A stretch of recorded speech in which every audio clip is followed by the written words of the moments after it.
Hi, today we are in the beautiful Palo Alto in the ShareThis office. Hi Tim, who are you and what do you do? Hey, I'm the founder and chairman of ShareThis. Awesome. Yeah.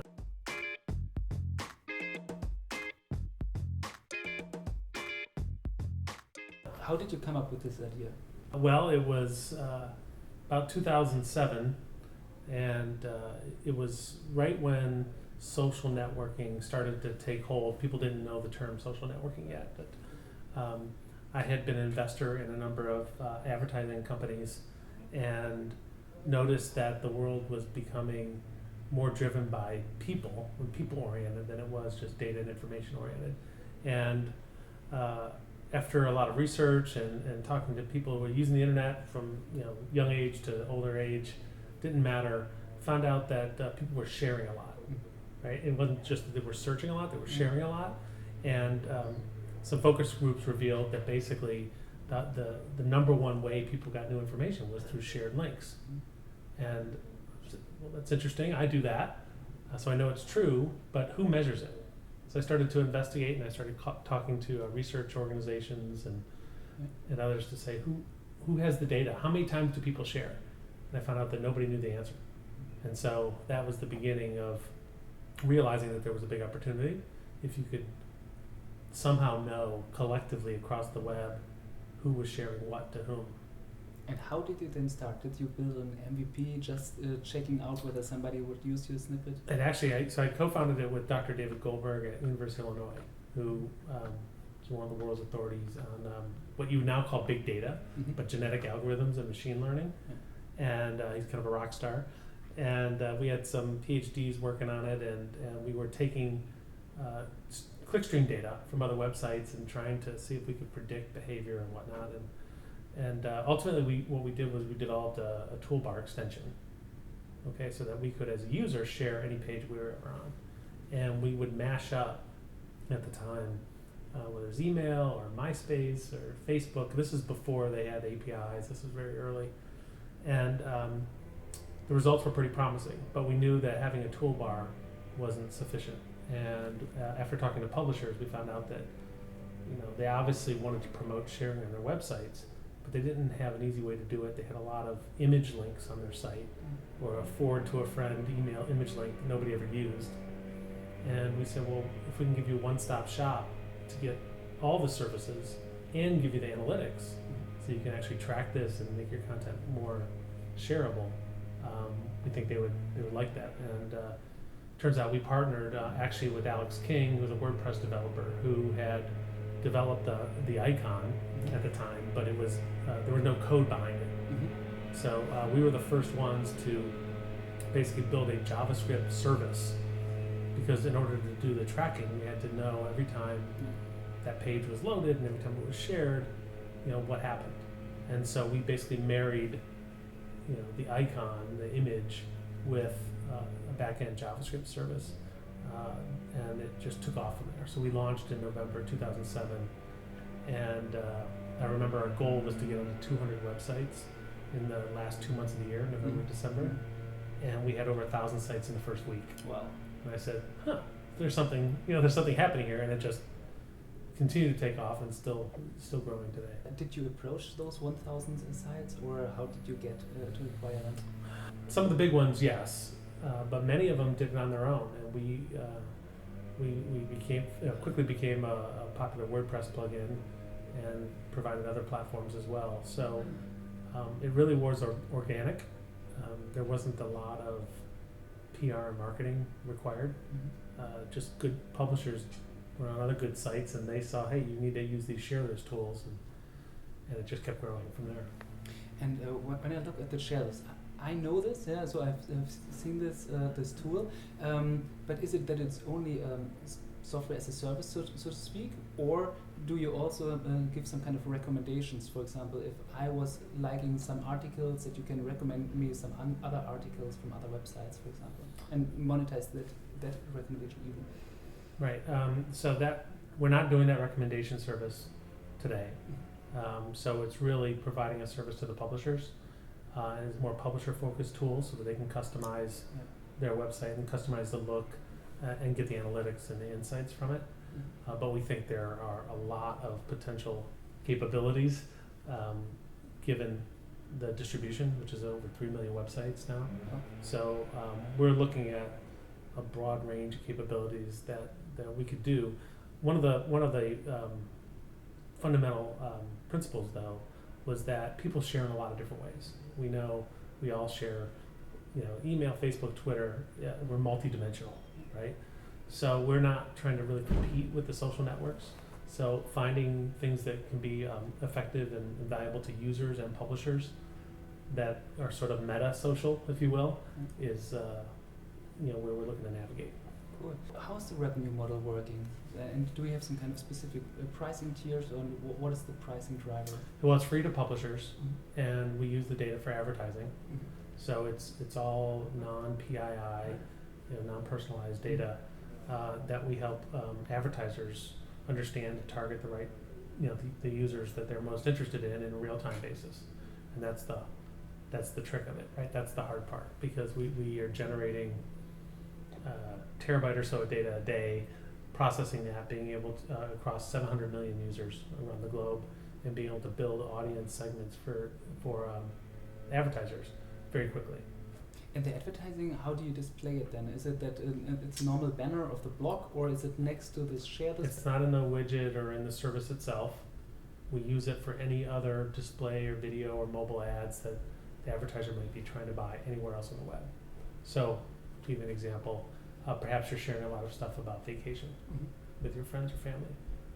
When you go to other sites and any of your other surfing, you may start seeing some interesting travel ads, right? So in that way, we're buying inventory across exchanges and from other partners.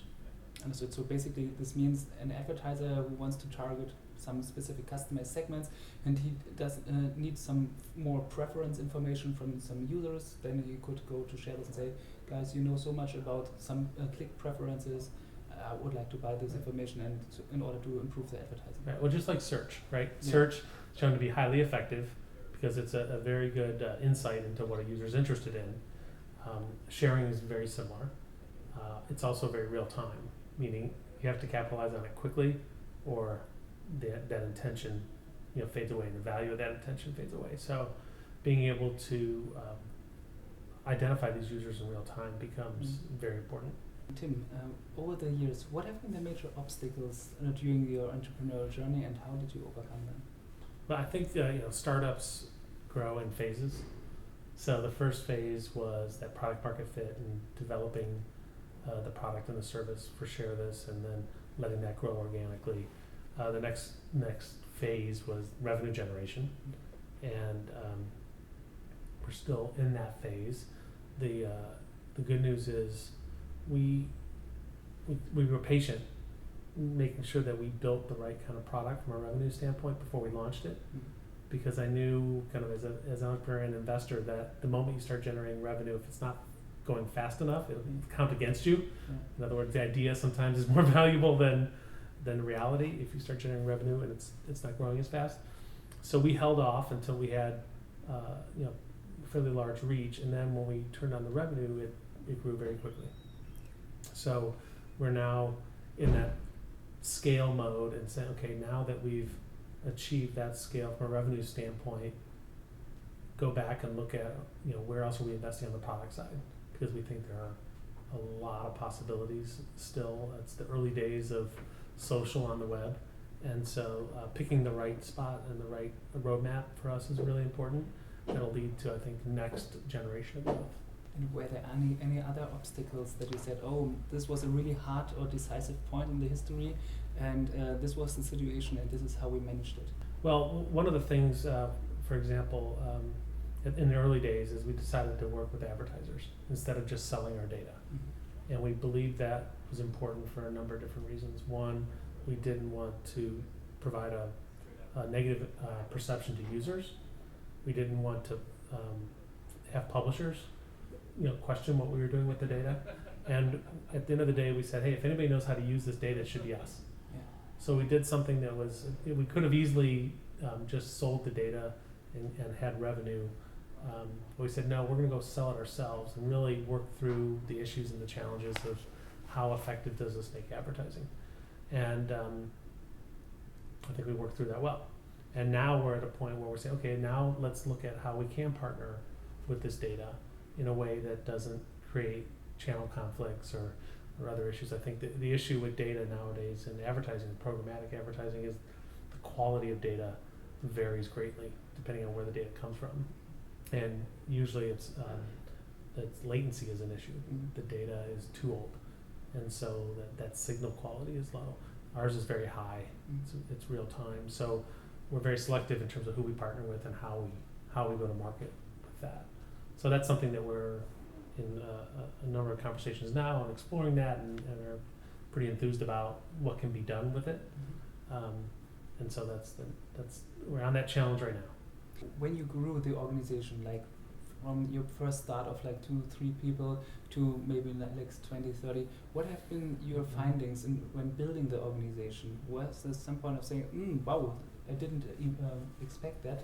There were some kind of issues, how I put the organization in place or something like that. Right. I used to kind of give a speech, I think, every quarter, which is I'd say to folks, don't get comfortable with your job function or your title or where you're sitting at your desk. Yeah. Because if you're in a fast growth company, it's going to change. You know, we're creatures of habit. You know, we tend to, so when we're 20 people, we all kind of like the office. We like having 20 people and we all go out for drinks on Friday and then, but when you're going from 20 to 50, you know, 20 to 100, whatever it is, that's going to change. And not everybody's going to be comfortable with that. So that was a speech I often had to give every quarter or so.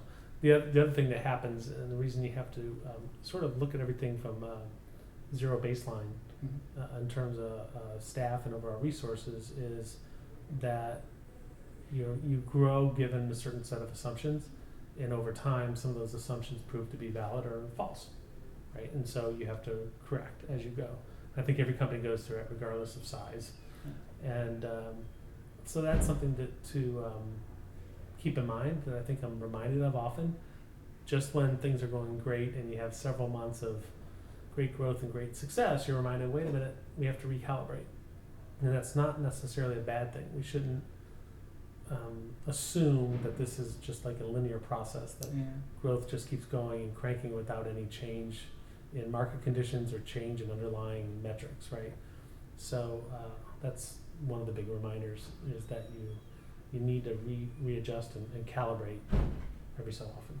It seems that you also felt the emotional roller coaster quite a bit. Can you give us some kind of insights on one moment that you feel really, wow, this is awesome, I will rock the world, and the other one was, oh, I'm really off the brink of going to bankruptcy, whatever. I used to say some days I feel like I'm on top of the world and other days it's on top of me. So that's for sure. Yeah, there's a risk of being bipolar, you know, when you're an entrepreneur, I think. I remember at one time when we had launched new service or capability, and I remember a big company, I'm not going to get into names, but I got a threatening email. Yeah. Let's say, and it just ruined my weekend. Yeah. You know, I just thought, oh, they're gonna, you know, it's just everything's gonna come crumbling down, and it turns out it didn't. Yeah. And I realized that was actually just kind of flattering, you know, that the big companies were taking notice of what we're doing. Yeah. But at first I just thought, you know, that's the end of the world.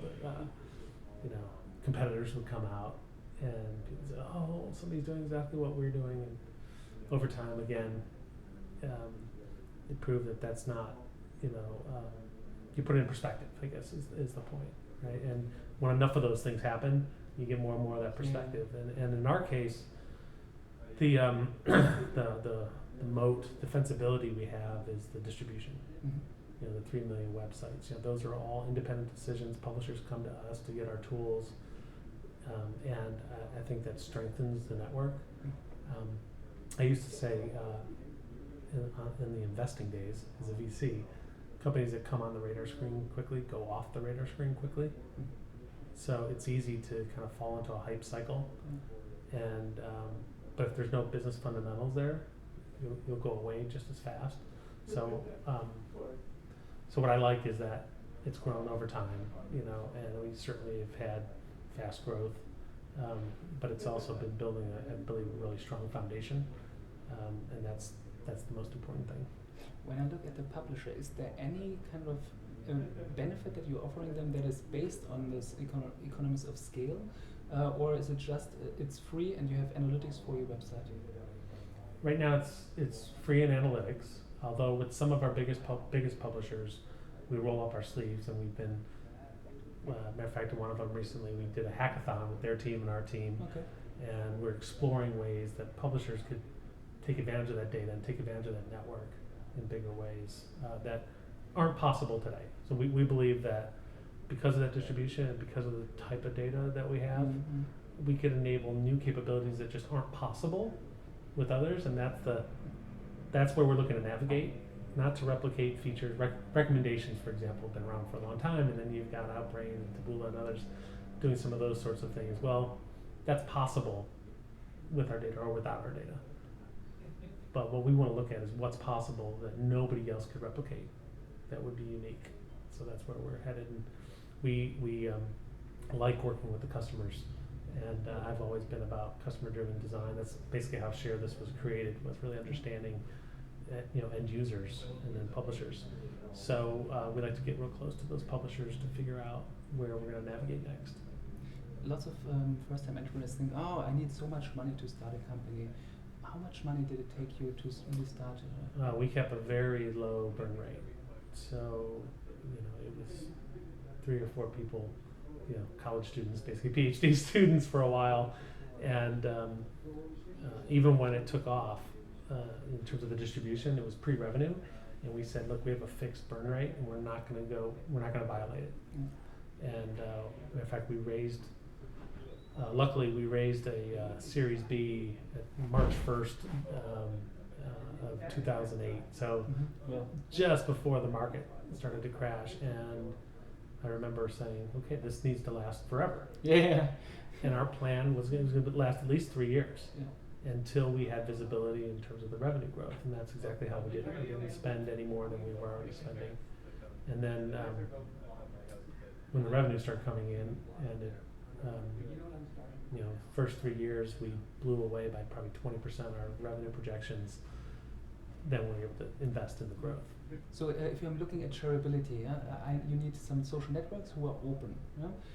Do you see a trend of websites closing themselves in terms of communities, etc.? I don't know about a trend, but I do believe that there are natural challenges, the walled garden challenge, right? Will social networks go the way of portals did, in first generation of the internet, right? I believe that still is a risk or a danger. Facebook's done a great job and has certainly become the 800-pound gorilla. And maybe other ones will sprout up. Theoretically, Pinterest shouldn't exist, right? But it does, and I think other ones will over time. But they'll all face that challenge of having that walled garden.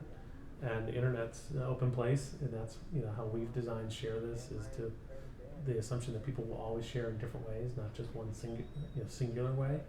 And that presents opportunities, but also challenges in terms of how much data is available. Tim, today we not only share great links, but maybe I would be interested in your advice that you can share. Imagine a young founder comes to you and seeks your advice because you have done it several times. What tips can you provide him? The easiest way to sum it up that I have developed now after working with hundreds of startups is start with the end in mind. When I looked at the patterns of all the theories on startups, it's about goal setting, it's envisioning where you want to go. So start with the end in mind. But think about end, E-N-D, as evaluation, navigation, dedication. So you've got this idea, and people are always passionate about their idea. Right? So the first phase, get it evaluated. Evaluate it yourself. Have others try to shoot it full of holes. Confirm or deny some of your assumptions in that idea. So that's the evaluation stage. It's just like if you were taking a trip. You'd evaluate, where do we want to go on vacation? You look at, the scenery, what you want to accomplish, the things you want to do on that trip. That should all be done in the evaluation stage. Next stage, navigation. Again, if you're doing a trip, how long is it going to take? How many times do we have to stop for food, or stop for fuel, or stop to eat? That's your business plan, your navigation. And while you're navigating it, you may find some roads closed, you may find some stores not open, and you have to adjust. So it's all about the metrics and understanding what metrics are driving your business and the assumptions behind your projections. And then finally, the dedication phase is if you get the first two solved, no matter what, you get to your destination. And you keep driving, you continue on that journey. And I believe if an idea is big enough, you'll be driving for a very long time. Meaning you're always on that journey, right? If it's a big enough idea. So that to me encapsulates a lot of lessons, and we can go on for hours in terms of each one of those stages. But it's really starting with the end in mind. Cool. Do you have any other advice you would like to share? So the other thing that I see a lot is there are very few people that have been through the 0 to 10 million growth phase, 10 million in revenue, right? And there are more people that have raised more money than that, and they mistake raising money for revenue. It's all about the revenue, right? Definitely. It's important to find people that have been through that phase, that 0 to 10 million phase. It doesn't mean that founders need to have that to be a founder of a company. I don't think that's a requirement. But if you don't have it, you should surround yourself with people who have, because I think it's the nature of the numbers, right? With a high failure rate of companies, there are a lot more people out there who have stories of failure than there are stories of success. So find somebody who's been through the success, who can tell you what it's like to go from 0 to 10 million, who can help you navigate, who can help you set the end goal and say, how do you go from here to there? So for example, I'll meet with a lot of startups who tell me how big, they're going after a big, large market, and they're all excited about it, and then I see their projections, and they're getting to 10 or 15 million in 5 years or so, and I say, well, why don't you get to 10 million in revenue next year? They look at you like you're kind of crazy. I say, well, what would have to happen? What would have to be true for you to go from 0 to 10 million by next year? I know it's possible. I've seen it, right? And even if it's not in that particular case, maybe there's more product development needed, whatever. It's a good way to think, right? It's a good way to think backwards and say, what has to be true? We don't have to take 5 years to get there. We don't even have to take a year to get there if we can get there faster, right? So, so part of what I look for, what I try to suggest to other entrepreneurs, is to find people that have gone through that experience to help them visualize that roadmap and how to grow from that first phase, at least 0 to 10. And if we get that solved, then we can talk about the 10 to 100. Yeah. Cool. Tim, thank you so much for your time. You're welcome. And for your advice. And next time you are starting a company, have the end in mind. END. Okay. Thank you so much. That worked, right? Yeah, nice.